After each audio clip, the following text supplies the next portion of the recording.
আজ আমি কোনো নতুন ছবি আঁকবো না। আজকে আমি শিখছি সেই সব ওল্ড মাস্টারদের কাছ থেকে, যাদের অবজারভেশন, লাইট, ফর্ম আজও আমাদের গাইড করে। তাদের মধ্যে অন্যতম হচ্ছে লিওনার্দো দা ভিঞ্চি, অর্থাৎ আমার আইডল। ওয়ার্ল্ড ফেমাস পেন্টিং মোনালিসাকে আজকের চ্যালেঞ্জের জন্য আমি সিলেক্ট করেছি। এই ভিডিওতে মোনালিসাকে মোনোক্রোমেটিক স্কিমে তুলে ধরবো, আর স্পেশালি প্রত্যেকটা ভ্যালু। So let's start.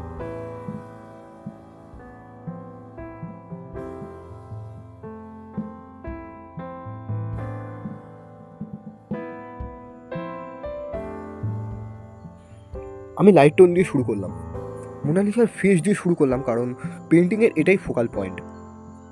এই চ্যালেঞ্জে আমি আরেকটা ভুল করেছি, যে ফেসে কোনো রকম আই, নোজ বা লিপসের আউটলাইন করিনি। এখন ফেসটা কেমন ইমপ্রেশনে আসে সেটাই দেখতে হবে।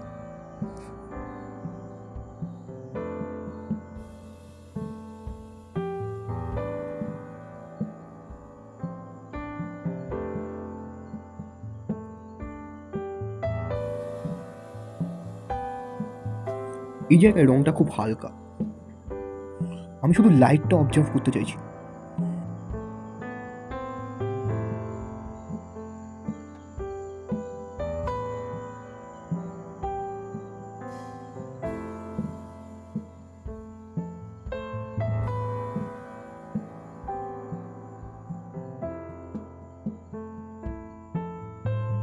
লাইট টোন মানে শুরু, যেখানে ভুলের জায়গা থাকে, শ্বাস নেওয়ার জায়গা থাকে। এই স্তরে কোনো তাড়াহুড়ো নেই, কারণ আলো ঠিক না হলে পরে সব কিছু মিথ্যে হয়ে যায়।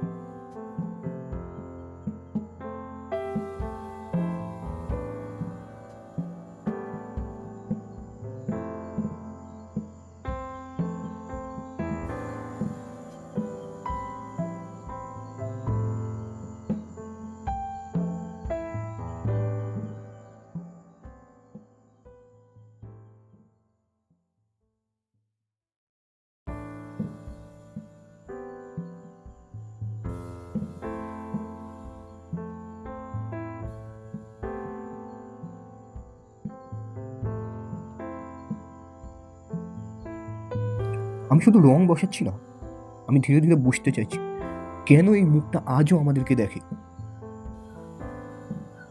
প্রতিটা স্ট্রোক আমাকে শেখায় নিখুঁত হওয়া জরুরি নয়, দেখতে শেখাটাই আসল। পুরোনো মাস্টাররা আমাদের কপি করতে শেখাননি, তারা শিখিয়েছেন আলো, নীরবতা আর ধৈর্য।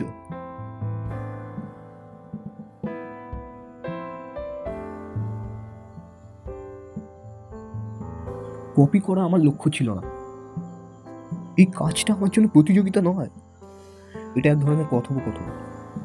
আমি দেখতে চেয়েছিলাম ইতিহাসের মধ্যে কি এমন আছে, এই ছবিটার মধ্যে কি এমন আছে যা আমাদের আজও ভাবতে বাধ্য করে।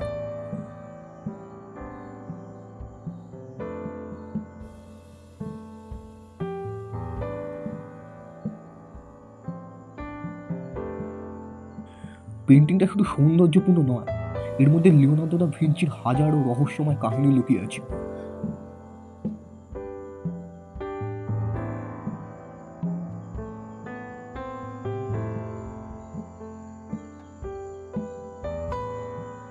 প্রুশিয়ান ব্লু দারুণ ভাইব্রেন্ট করে পেন্টিংটা।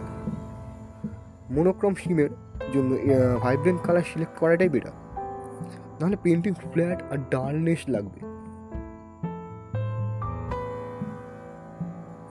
এবার ডার্ক শেড মেরে পেন্টিংটা কমপ্লিট করলাম।